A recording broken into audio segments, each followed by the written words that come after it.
Bom, continuando aqui, então.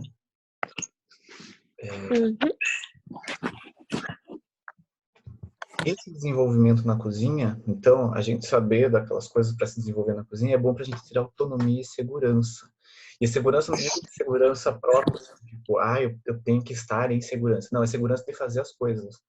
E você saber o que você está fazendo. Isso é bem importante. Não ficar na dúvida, será que eu estou fazendo certo? Porque isso daí vai fazer dar errado, né?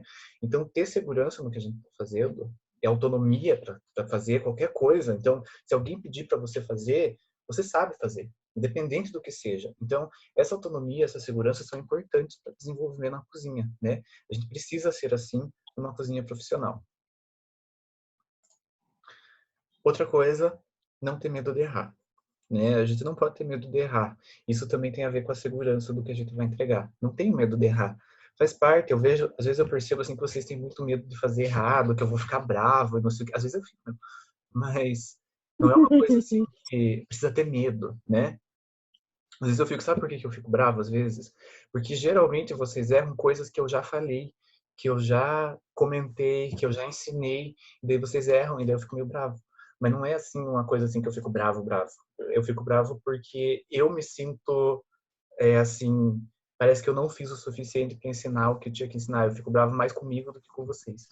Então, isso é ruim, porque às vezes eu me expresso de uma maneira meio bruta, e daí vocês ficam com medo de errar de novo, mas não é para ter medo, tá? Não tenho medo de errar, faz parte errar, porque é errando que a gente aprende, né? Outra coisa, se livrar de receita, não precisar de receita para fazer nada. Isso é muito importante, né? A gente ter autonomia de fazer o que a gente quiser, porque a gente já sabe das técnicas e sabe como que aplica elas. Então, se a gente entende o porquê está fazendo e como deve ser desempenhado, as quantidades não importam tanto. Porque, principalmente na confeitaria, eu vejo muito isso. O pessoal se preocupa muito com quantidade, né? Ai, meu Deus, que eu tenho que pesar certinho. É 5 gramas, tem que pesar 5,0 gramas. Não é verdade. Nem sempre é assim. Muitas vezes é a técnica que faz o produto ficar bom e não tantas quantidades. Claro, na confeitaria as coisas são mais precisas. Tem que ter assim uma certa correlação de quantidades. Mas não é uma coisa assim que se eu colocar um pouco a mais ou tirar algum ingrediente que vai fazer uma grande diferença. Importa mais a técnica. Então, importa mais a gente entender o porquê e como que deve ser feito, e não tanto as quantidades.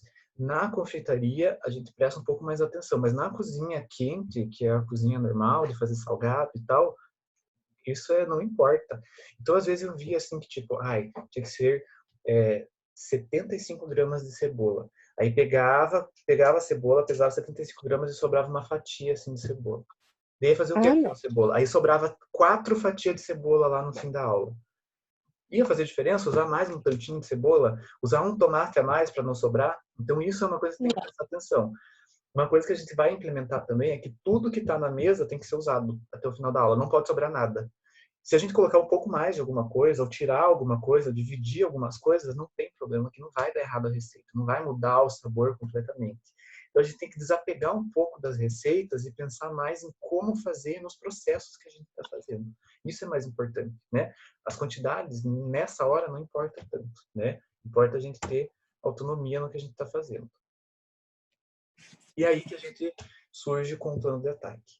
O plano de ataque é uma ordem para a gente seguir os preparos. Então, que horas que eu vou fazer cada coisa? Quando que eu vou fazer cada preparação de todas as minhas receitas que eu tenho para fazer? A gente não decora a receita, mas a gente entende a receita. Vocês já fizeram teatro alguma vez na vida de vocês? Alguém já fez teatro? Na escola, alguma coisa assim? Não. Eu já. Um teatro, quando a gente vai fazer teatro, eu já fiz teatro uma época, eu era de uma equipe de teatro um tempo. Porque eu era muito tímido quando eu estava na escola, e daí minha mãe me colocou para fazer teatro, e daí ajudou um pouco a timidez. Hoje já não tenho. Eu já fiz também. Pra gente fazer teatro, a gente decora o texto? Não. A gente presta atenção em quando que a gente tem que falar e mais ou menos o que a gente tem que falar. Quando você pega um texto muito longo, é impossível a gente decorar tudo aquilo. Como é que os atores das novelas fazem para decorar tudo aquilo? Eles não decoram. Até isso que faz um bom ator, porque se decorar, ele fala decorado, fica ridículo, né? Então, a gente não decora o texto, a gente estuda o texto, a gente estuda as deixas para a gente entrar, as deixas para a gente sair, O que a gente tem que falar para o outro entender que é a vez dele falar essas coisas. O plano de ataque é mais ou menos isso. É um teatro que a gente está organizando ali para saber a hora que cada coisa entra, a hora que cada coisa sai. Então a gente vai estudando, entendendo todos os processos que estão ali. O plano de ataque nos ajuda a ganhar tempo e habilidade dentro da cozinha. O tempo é muito importante. O que a gente tinha reparado? Que às vezes a gente tinha 4 receitas por bancadas, a bancada tinha 5, 6 pessoas, e você levava 4 horas para fazer 4 receitas em 5 pessoas. Não dá. Deus o livre.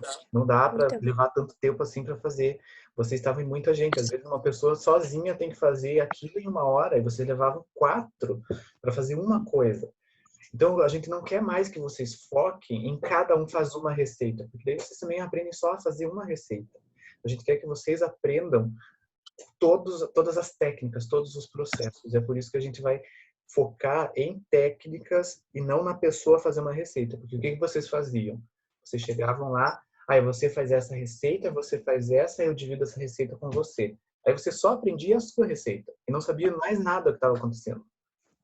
Isso é um problema, não dá para acontecer isso. Agora não vai ser assim.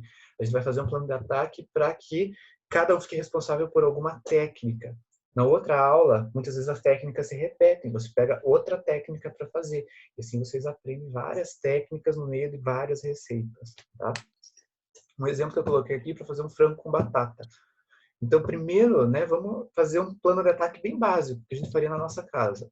Primeiro, eu descasco a batata, eu coloco a batata para cozinhar. Enquanto a batata está cozinhando, eu desosso o frango e tempero o frango. Aí eu tiro a batata do fogo, refogo o frango e adiciono a batata cozida. Então, nesse meio tempo, eu economizei. Porque se primeiro eu desossasse o frango, aí eu cozinho a batata, aí eu tempero o frango, eu vou levar muito mais tempo até chegar lá no resultado final. Desse jeito, né, enquanto está fazendo uma coisa, eu vou fazendo outra, a gente economiza tempo. E, consequentemente, a gente vai ganhando habilidade nesse processo de fazer um plano de ataque, certo? Então, o plano de ataque é uma coisa assim, todo chefe faz, mas nem todo chefe escreve, né? Nas aulas de habilidade, eu comentava sobre o plano de ataque, que ele existe, então a gente nunca chegou a fazer mesmo. Eu senti falta que a gente tinha que sentar e fazer o plano de ataque. Agora a gente vai fazer todas as aulas, tem que fazer o plano de ataque. Para a gente se acostumar a organizar todos os processos na nossa cabeça. Depois isso fica automático, a gente organiza normalmente, né, no dia a dia mesmo. Uhum. Uma coisa que a gente tem que fazer é pensar. Eu sempre falo isso. Pense no que você vai fazer. Pense o que vai acontecer se eu colocar isso. Pense no que a gente vai fazer. Pensar é muito importante. Um chefe tem que ser esperto, tem que ser inteligente, tem que pensar, tem que saber pensar, tem que ler a receita, destacar o que vai ser primordial, o que eu tenho que fazer primeiro antes de qualquer coisa, destacar quais utensílios eu vou utilizar para não precisar usar uma panela de 7 quilômetros para cozinhar 2 ovos, né? Pega uma panela menor e fazer um checklist disso. Então, a gente pode fazer na própria cabeça. Nas aulas a gente vai escrever o checklist, vai fazer na mão o checklist para entender o que a gente vai usar, o que a gente vai ter que fazer primeiro, quais utensílios a gente vai usar e já saber. Quando a gente faz, né, destaca os preparos primordiais e destaca quais utensílios a gente vai utilizar, a gente consegue ler a receita já. A gente já vai ser obrigado a ler a receita, estudar a receita e pensar nos processos que a gente vai elaborar nessa receita. Então, a primeira parte do plano de ataque é pensar muito bem no que a gente vai fazer e fazer uma checklist para isso. Então, a gente tem que pensar e planejar para depois executar. A gente vai perder uma meia horinha da aula pensando e planejando. E as outras 3 horas e meia a gente vai fazer executando. Ou seja, tem tempo suficiente para fazer tudo. Então, o plano de ataque, né, a gente divide nele o que vai ser feito, como que vai ser feito, os métodos de cocção que vão ser utilizados, os utensílios que vão ser utilizados, como o ingrediente será manipulado, né? A gente tem que pensar como que eu vou manipular. Se eu vou ter que sanitizar os vegetais, eu já pego todos e sanitizo todos de uma vez. Não vou primeiro sanitizar os tomates e depois eu vejo, eu tenho que sanitizar o pepino, vai lá e sanitiza o pepino. Esqueci de sanitizar a alface, aí vai lá e sanitiza a alface. Nesse meio tempo foi 3 horas já para sanitizar os vegetais que eu podia ter feito em um passo só. Né? Então, como o ingrediente vai ser manipulado? O que eu preciso fazer com esse ingrediente? Será que se eu for picar o tomate, não compensa já eu picar o pepino, a cebola, a alface também? Já pico tudo de uma vez só? Né? Qual ordem que tem que ser feita as coisas? Né? Qual que é a opção demora mais? Tem que ir para a geladeira? Se tiver que gelar, eu preciso pensar que aquilo tem que ser feito antes, para dar tempo de gelar e eu ter tudo gelado no fim para eu montar o prato, né? O que pode ser preparado e reservado? Tem coisas que a gente pode preparar antes e deixar lá pronto. Não preciso preparar na hora. Isso economiza tempo, porque se eu tiver que parar tudo que eu estou fazendo para fazer uma coisinha, eu vou perder tempo nisso. Você já podia ficar preparado antes. Qual que é o tipo de serviço, né? Se é individual, se eu vou servir em buffet, isso tem que pensar também. Que hora será servido, para a gente planejar quanto tempo eu tenho para fazer cada coisa e quem que vai ser responsável pelo quê, né? Quem que vai fazer tal coisa, quem que vai picar isso. Se a pessoa que está picando não vai fazer essa tal coisa, quem fazer isso é outra pessoa. Eu não vou deixar uma mesma pessoa com muita carga, eu divido os pesos do que eu tenho que fazer, as cargas, né? Coisas mais difíceis que levam mais tempo, eu deixo uma pessoa só fazendo, enquanto isso outras duas vão fazendo as coisinhas rápidas para ficar tudo pronto no mesmo tempo, certo? Isso tudo envolve o planejamento, que é o que a gente vai fazer nessa aula, inclusive. Hoje a gente já vai começar a fazer. Um bom líder, ele tem essas características. Ele planeja, ele prepara, ele acompanha e ele revisa. O chefe de cozinha faz isso, né?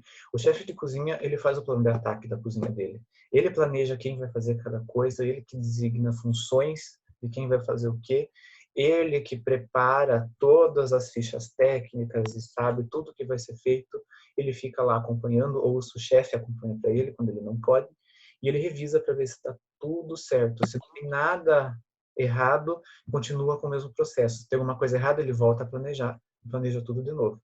Então, geralmente, no fim de um serviço, ele junta todo mundo e fala o que deu de errado. Eu notei que isso daqui demorou muito tempo para sair. Por que isso aconteceu? Aconteceu por causa disso? Então, vamos melhorar. Amanhã a gente faz de uma maneira diferente. Então, isso tudo faz parte do planejamento, tá? Então, planejar é uma parte bem primordial, assim, dentro de uma cozinha.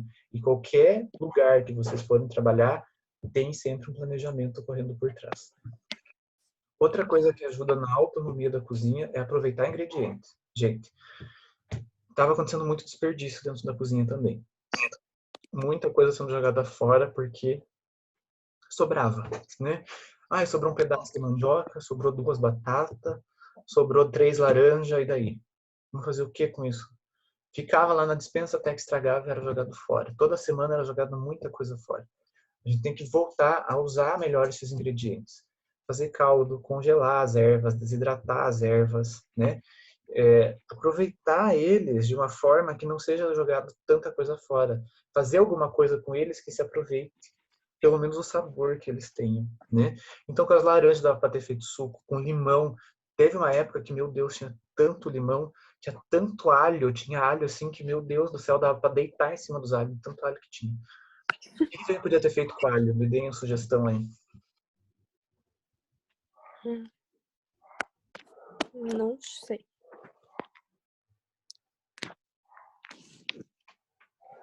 Tem alguma ideia do que dava para ter feito com alho? Eu tenho várias ideias.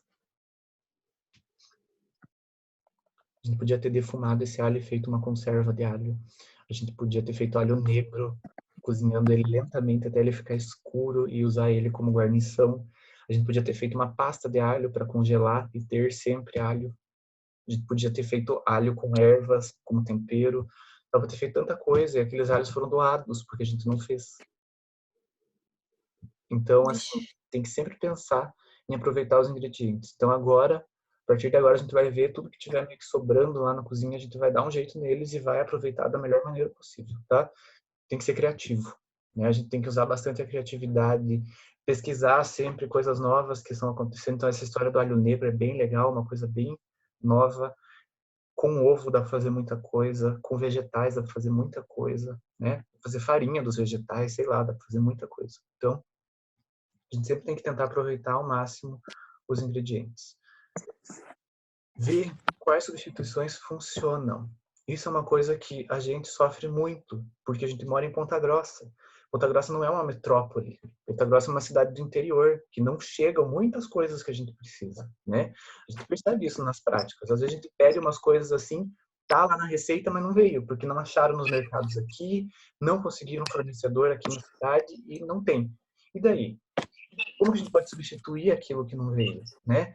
Será que a cenoura faz diferença no ensopado? O limão pode ser trocado numa vinagrete se eu não tiver ele disponível? Se eu não tiver limão siciliano, se eu usar o Tahiti, será que faz muita diferença? Será que eu tenho que dosar esse limão para não ficar muito ácido? O que eu posso fazer sempre para substituir? Entender o papel e a relevância dos ingredientes para aquele preparo. Não dá, por exemplo, se eu vou fazer um pão de beterraba, se não veio a beterraba, substituir por alguma coisa. Aí não dá, porque pão de beterraba não tem como fazer, né? Agora, se no pão de beterraba tava uma farinha de linhaça, será que se eu não usar farinha de linhaça vai fazer tanta diferença assim? Não vai. Então não usa. Faz sem. Coloca farinha de trigo integral, coloca outro tipo de farinha, aí a gente inventa, sabe? Então, pensar em substituições que realmente funcionem. O que eu posso substituir? Por isso que a gente tem que entender bem a base teórica, para que na prática a gente consiga fazer essas trocas, essas substituições, sem comprometer o sabor e a textura dos alimentos, certo? Então, sempre pense em substituições. Quando não vem a coisa, não fique desesperado que não vem. Não faz com aquilo, ou faz com outro produto, vê o que dá para substituir, o que é relevante, se não vai dar diferença no sabor, não usa. Simples, né? Não tem porquê. A gente tem que sempre tentar fazer essas substituições. Isso são coisas que, dentro de uma cozinha profissional, sempre vai acontecer. Às vezes a gente não acha ingredientes, às vezes acaba na hora ali, a gente tem que inventar alguma coisa. Então, tem que ser criativo e tentar substituir da melhor maneira possível. Isso aqui é um exemplo de uma ficha técnica, tá? Que é usado para fazer um plano de ataque bem feito. Isso daqui faz parte do planejamento de uma cozinha. Então, vocês já devem ter visto alguma coisa de ficha técnica em técnica dietética, que é onde isso é abordado, e em elaboração de cardápio também é abordado. Então, a gente tem aqui as quantidades, as unidades e os ingredientes, né? Aqui a gente pode pôr quanto tempo ele leva, quantos pratos rende, o modo de preparo, que é o que a gente usa para planejar e fazer o plano de ataque. Então, aqui no caso, a gente leria bem essa receita e já ia ver o que a gente tem que fazer primeiro. Geralmente, não é sempre que isso acontece, mas geralmente no modo de preparo já está na ordem que a gente tem que ir fazendo as coisas. Na ordem do que é mais primordial para o que é menos primordial. Então, o que eu tenho que fazer antes, para depois o que eu tenho que fazer, e depois o que eu tenho que fazer. Já está na ordem, né? Muitas vezes, no modo de preparo, não está alguma coisa que eu posso já ir fazendo antes de terminar. Então, por exemplo, vamos ler esse modo de preparo aqui. Caldo de piranha. Então, limpe as piranhas, parta-as ao meio e coloque para cozinhar com 2 litros de água. Deixe ferver até os espinhos se separarem da carne. Coe todo o caldo para separar os espinhos que são pequenos e afiados. Reserve. Bata a cebola, o pimentão, o colorau e sal a gosto. Deixe dourar. Acrescente o caldo de piranha e deixe cozinhar bem. Depois de ferver bastante, acrescente 2 folhas de louro, manjericão, pimenta e deixe cozinhar mais um pouco. Quando o caldo estiver todo uniforme, está pronto. Salpique cheiro verde no momento de servir. Certo? Então, aqui a ordem dos ingredientes já está na ordem de uso. O que a gente faria nesse caso aqui? A gente precisa primeiro cozinhar as piranhas, só em água, né? Sem tempero nenhum. E depois bater o tempero para daí fazer o caldo. Enquanto as piranhas já estão sendo cozidas, aí eu vou preparar cebola, pimentão, manjericão, certo? Porque isso daqui vai demorar um certo tempo, né? Ela vai cozinhar até os espinhos separarem da carne, vai levar aqui uns 40 minutos ali. Nesse tempo, eu posso já picar cebola, pimentão, manjericão, deixar tudo separadinho, já deixar isso daqui batido, porque no momento que eu terminei de preparar essa parte aqui 2, já vou estar com tudo, a piranha cozida, sem espinho, já coada. Então, isso que é o plano de ataque. Eu não vou primeiro picar cebola, pimentão e manjericão, e daí colocar a piranha, porque a piranha é o processo mais demorado que eu tenho. Então, primeiro eu ponho a piranha, deixo lá fazer o serviço dela, enquanto isso eu vou fazendo outras coisas, já limpo tudo, deixo tudo organizado, para quando a piranha estiver pronta, eu só coloco na panela. Enquanto está cozinhando na panela, já vou lá, já lavo toda a louça, já deixo tudo organizado. A hora que estiver pronto, a gente já vai ter tudo limpinho, tudo organizado, né? Isso daqui é uma receita que levaria o quê? 1h30 para fazer mais ou menos, né? E o povo levava 4 horas para fazer. Então, planejar é primordial. Sempre tem que ler a receita e planejar o que a gente vai fazer primeiro. E só de ler a receita aqui, Se eu fosse na minha cozinha agora, eu ia conseguir fazer, sem precisar ficar lendo o que eu tenho que fazer. Porque eu sei que eu tenho que pegar a piranha e deixar cozinhando, enquanto isso eu vou picar pimentão, cebola e manjericão, vou bater tudo isso, depois eu junto com a piranha coada, deixo cozinhar para formar um caldo. Pronto. Já tenho na minha cabeça. Só de ler e planejar e fazer o plano de ataque. Estão vendo a importância que isso tem no dia a dia para a vida da gente? Então isso é uma parte que precisa ser feita sempre, tá, gente? Outra coisa para gerar autonomia na bancada que eu percebo que vocês não fazem com muita frequência, a organização da bancada. E é uma coisa que vocês têm que se acostumar. E funciona com esses 8 passos aqui. A gente sempre trabalha no centro da bancada e o fluxo é da esquerda para a direita. Então aqui está no lado esquerdo, né? E vai sempre da esquerda para a direita. No meio, a gente coloca uma tábua com a toalhinha umedecida embaixo. Depois a gente coloca um pote com água limpa e a gente vai limpar colheres que a gente está usando. Então eu vou pegar só uma colher e um garfo e vou deixar nesse potinho. Toda vez que eu precisar mexer alguma coisa, eu tenho essa mesma colher, uma colher só para mexer o que eu tenho que mexer e devolvo essa colher no pote. Não preciso pegar 18 colheres numa mesma aula. Eu vou ter uma colher só para lavar, depois eu tenho uma colher para lavar. Não tenho 72 colheres para lavar, né? Então isso é bem importante. Um potinho com água para limpar as colheres. Um lixinho na minha frente ali, na frente da tábua, para eu jogar os orgânicos. Deixar separados os temperinhos que mais uso. É por isso que tinha um potinho com bastante pimenta lá, porque eu posso deixar sal, alho, pimenta, tudo que eu mais uso nos potinhos separadinhos ali, que eu vou estar usando durante todas as receitas. Sal e pimenta eu uso em todas. Então já deixo um potinho separado para todas. Não preciso separar um potinho de sal para cada receita. Aquilo que eu uso em todas, eu já deixo para todas. Uma toalhinha para limpeza com álcool, né? Sempre do ladinho ali para limpar a bancada, limpar a faca, limpar tudo que sujar em volta. Isso tem que ter. Um pote para ingrediente bruto e um pote para ingrediente pronto. E os utensílios que mais uso, descascador, faca, fouet, próximos, né? Na mesma bancada. Aqui vocês podem ver uma bancada organizada dessa forma. É essa organização que a gente tem que ter. Então aqui no meio da bancada fica você, né? Não está em cima da bancada, mas está aqui para fora da bancada. Você aqui. A tábua com a tua faca do lado. Desse lado esquerdo fica o alimento bruto e pro lado direito vem o alimento picado. Então sempre eu vou seguir este fluxo aqui, da esquerda para a direita, sempre do bruto até eu terminar.